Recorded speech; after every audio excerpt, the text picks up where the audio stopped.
What if, what if every single adult walking the earth today with their jobs, their mortgages, their deeply held political opinions, what if they're actually just a toddler crying in a crib? It's a pretty wild thought experiment, right? Right. I mean, think about the way you measure your own maturity. You probably base it on independence. Yeah. Moving out, paying your own bills. Exactly. Maybe raising a family. Society looks at those milestones and basically hands you this invisible certificate of adulthood.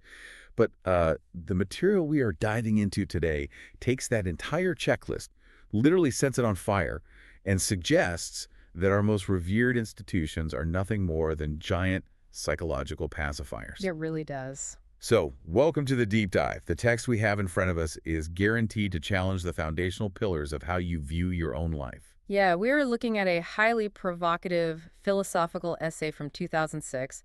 It's titled Infants Who Never Grow Up. It was written by Sui Feng, translated by Trans, and edited by Kayar.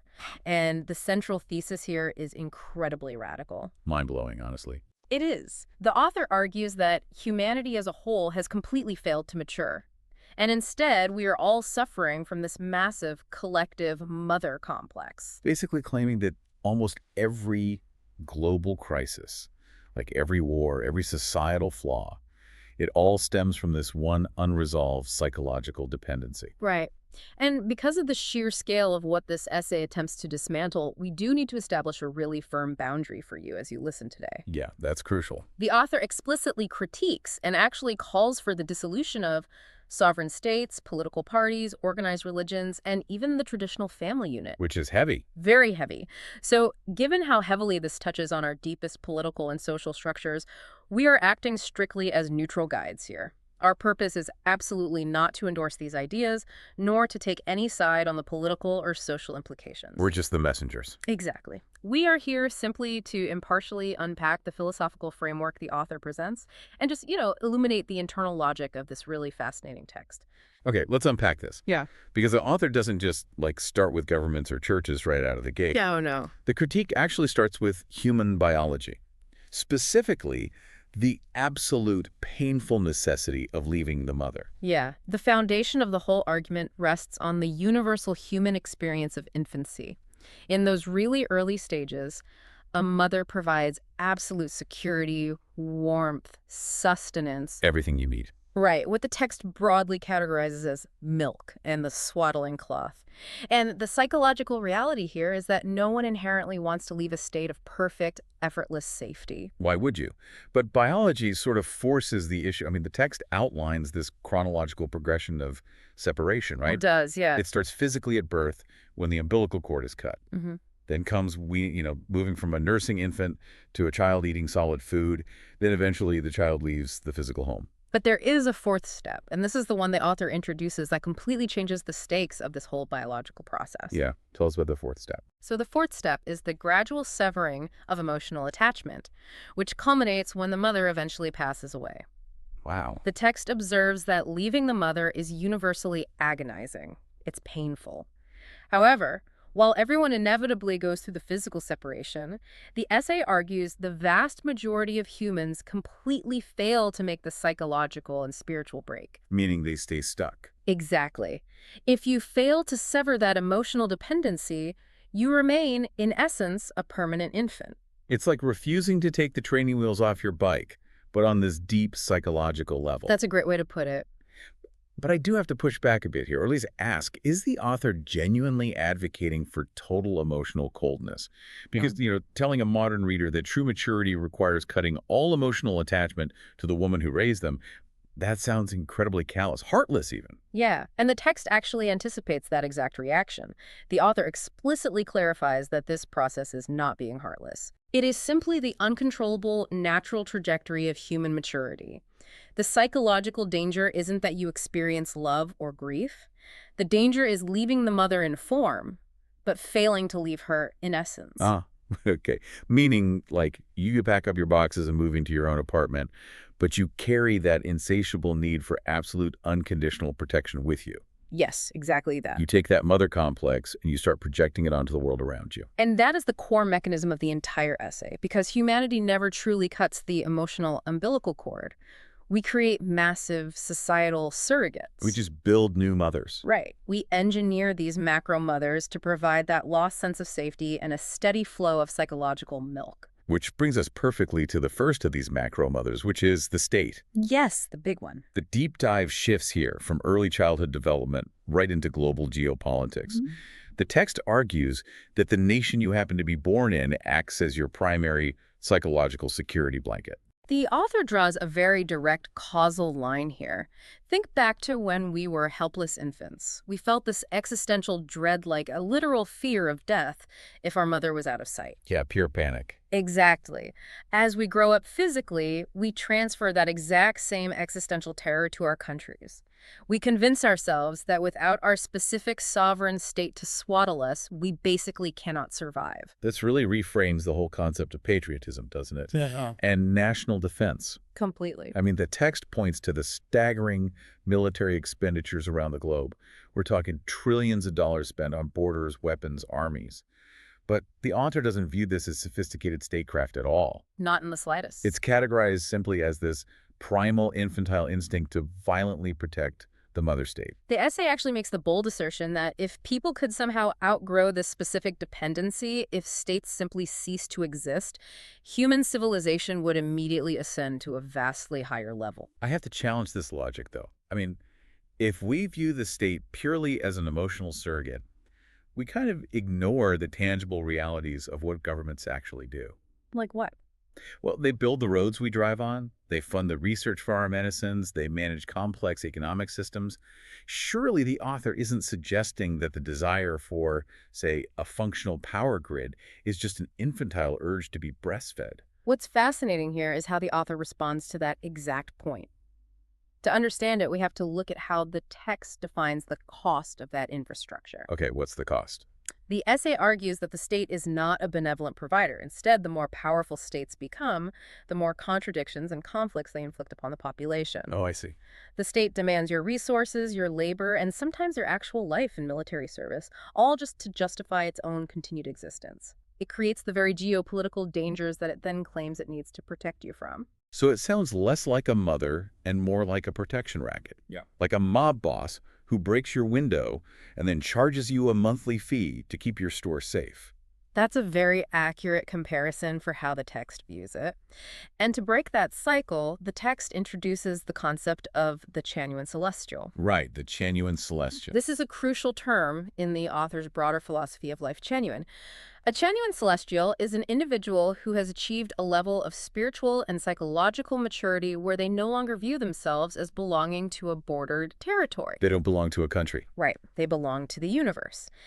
And the essay argues that if everyone achieved this state of consciousness, the state wouldn't need to be violently overthrown. It would just go away. It would simply dissolve into a historical memory because the psychological demand for it would just vanish. Wow.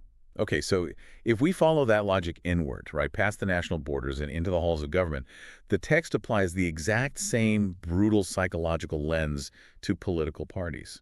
It does. Because even if we don't have a king or a dictator, we still cluster into these ideological tribes. Yeah, political parties are framed as another deeply entrenched protective umbrella.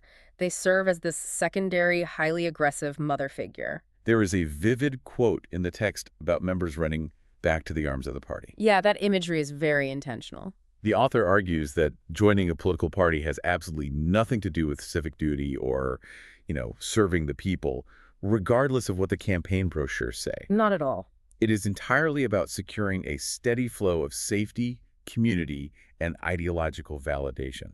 It's basically a subscription service for your mother complex. And the language used to describe these parties is intensely cynical and visceral. The text describes their power struggles as flashing with knives and swords for life and death. So dramatic. It is. The very fact that there are tens of thousands of political parties globally is presented as undeniable proof that humanity remains in a savage, ignorant state. Which completely inverts how we are taught to view a healthy democracy. Yeah. I mean, a multi-party system is universally touted as the pinnacle of a free, advanced society, right? The ultimate marketplace of ideas. Well, the essay dismisses that marketplace as a total illusion.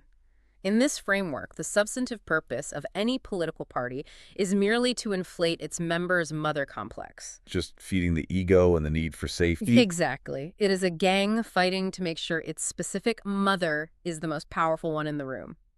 They engage in endless conspiracies, both in the light and in the shadows, creating massive societal suffering, all to protect their political mother supremacy. So the conclusion there is pretty stark. Yeah. Therefore, the highest realm of human life requires the total absence of all political parties. Okay, we've now stripped away the physical borders of the nation and the ideological safety of the voting booth.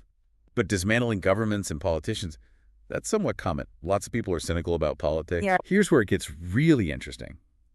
Where it gets profoundly uncomfortable, actually, is when the text moves from the secular sphere into the sacred.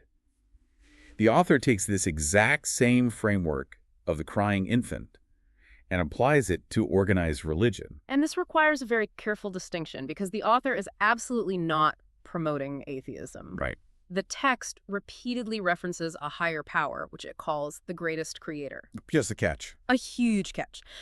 This raises an important question, right? The radical claim here is the absolute insistence that the greatest creator is not found inside any organized religion. And the essay goes a step further, claiming that every single religious follower subconsciously knows this. Yes. Deep down, they know their religion isn't the ultimate truth, but they maintain the institution anyway because they refuse to be weaned. But how does that work? Why would believers subconsciously know they are in a trap and just stay? It comes down to the nature of the institution itself. Religions rely on dogma, exclusion, and strict boundaries to maintain their shape. The text argues that this feels much closer to a localized mother's scolding and protection than it does to the infinite expansion of a creator. The deep emotional connection a believer feels toward their specific church, mosque, or temple is merely a subconscious reflection of an infant's desperate attachment to the mother. So when we look at religious fanaticism, like the Crusades, the Inquisitions, or even just extreme exclusionary dogma today, that isn't an expression of profound spiritual devotion. No. It is the biological instinct from step one, an infant throwing a violent tantrum to protect their mother. The essay frames it exactly that way. Throughout history, the text argues, religions have brought misery and disaster specifically because they paralyze our natural instincts and confuse our minds. They get in the way. Right. Instead of connecting humanity to the divine, religions act as rigid shackles. They actively divert people from what the author calls the great way. The text is unambiguous about this. As long as religions exist, the human mind can never find true peace. Wow. We were just peeling back layer after layer of the human experience here. Really are. We've lost the state, the party, and religion. But the text saves its most shocking indictment for the micro level. The final, most intimate mother figure of all, the traditional family unit. Yeah, this is undoubtedly the most controversial pillar the author attempts to dismantle. I mean, the essay refers to the traditional family unit as a cancerous or viral cell of society. Wait, Wait, I have to jump in here on behalf of anyone listening. go for it. The family is universally celebrated as the foundational building block of love, support, and basic human connection. Absolutely. How on earth can any philosophical framework justify calling the family a virus? To understand the author's logic, we really have to look at how a virus operates. A virus exists solely to replicate and hoard resources for itself, often at the expense of the host body. Right. The text claims the family operates the exact same way within the host body of human society. It is the ultimate localized manifestation of the mother complex. Because it's so close to us. Exactly. Because people are terrified of the cold reality of true independence, they create families to guarantee they have a private, inescapable source of milk and security. It's like we realize we're getting too big for the crib, so instead of learning to walk, we just build a new, slightly more socially acceptable crib with a white picket fence around it. And we lock the gate. Yes. Yeah. And we lock the gate. And that locked gate is the core problem. The text argues that this viral cell is the root cause of humanity's darkest impulses. Think about it systemically. Okay. If your primary moral directive is to protect and feed your specific family above all else, you will inevitably hoard resources. The text claims the family is the direct source of selfishness, greed, and infinite lust. Because if my localized mother, my family needs to survive, I will justify immense greed. You'll do whatever it takes. Yeah, I will engage in nepotism, I'll step on other families, I'll exploit the environment, all just to make sure my specific cell has enough resources to feel safe. The essay states unequivocally that all of a person's life troubles and misfortunes stem directly from the demands of this viral cell. Until the traditional family structure is completely dismantled, the vicious cycles of inequality and suffering that humans endure will literally never end. Okay, so what does this all mean? We have systematically torn down the state, the political party, religion, and the family. Every single umbrella that humanity has ever invented to shield itself from the rain has been thrown into the garbage. Everything is gone. What is the author's proposed destination for us? The destination is actual, realized adulthood. The text posits that as long as we derive our identity and security from any of these four institutions, we are, by definition, infants. We haven't grown up. Right. To solve this, the author introduces the concept of a new era consciousness. This is the massive psychological leap required to finally step out of the crib. And the text sets the stakes for this leap incredibly high.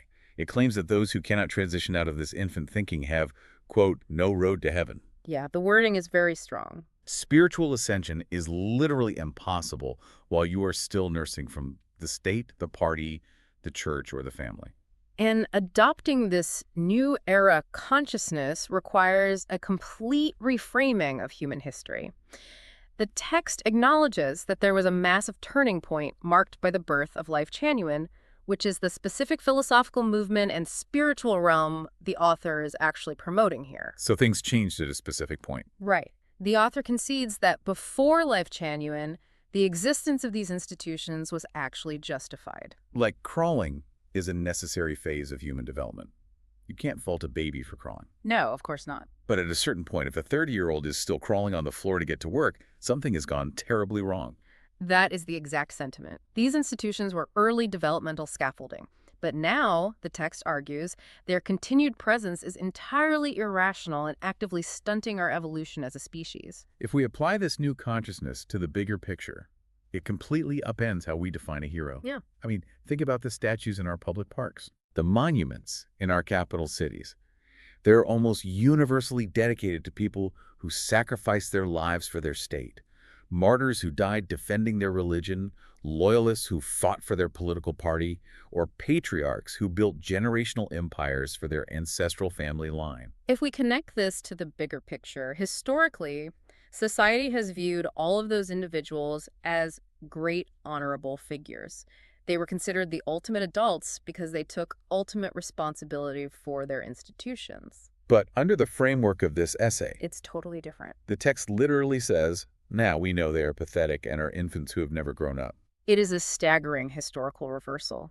To sacrifice yourself for your nation or your religion is no longer seen as a supreme act of bravery or conviction. According to the text, it is the ultimate tragedy. It's just a child throwing away their life to protect a phantom mother. It is just wild to process the world through this lens, to look at the entirety of human civilization, our global wars, our massive parliaments, our towering cathedrals, and even our quiet family reunions as just one giant, overcrowded, fiercely competitive nursery. It forces a really rigorous reevaluation of every single structure that provides us with a sense of identity and comfort. Which brings us right back to you listening to this deep dive. We want to pull this lofty, frankly radical philosophy out of the abstract and into your daily life. Think about the umbrellas you currently stand under. The things keeping you dry. Yeah, the nationality on your passport, Yeah. the political ideology you passionately defend online, the spiritual community you attend, even the structure of your own family. The text challenges you to interrogate those spaces with a very difficult question. Are these institutions genuinely fostering your personal growth and spiritual maturity? Or are they simply elaborate comfort zones? Places you retreat to. Exactly. Places you retreat to so you can safely receive psychological milk and completely avoid the cold, vast, uncomfortable reality of true independence. Are you actually navigating the world, or are you just desperately clinging to the scaffolding? It is a heavy question. Very heavy. But as we wrap up this deep dive into infants who never grow up, we want to leave you with a final lingering thought. We've spent our time today exploring the author's relentless teardown of our need for security. The text makes it abundantly clear that to become an adult, we must abandon our reliance on these macro and micro mothers. But if we follow this logic all the way down, it raises a really profound question about the very nature of human connection itself. If everything we currently categorize as love, for our country, our church, or our family. It's actually just a transactional, infantile desire for protection and resources. Does true adult love actually exist? Right. If you strip away the evolutionary need to be protected by a state, validated by a party, saved by a religion, and sheltered by a family, what does love look like when it is entirely stripped of utility? Can human beings actually love something or someone without secretly demanding that it act as a mother to keep them safe? Thank you so much for joining us on this deep dive. Keep questioning the structures around you, keep a close eye on your own umbrellas, and we will catch you next time.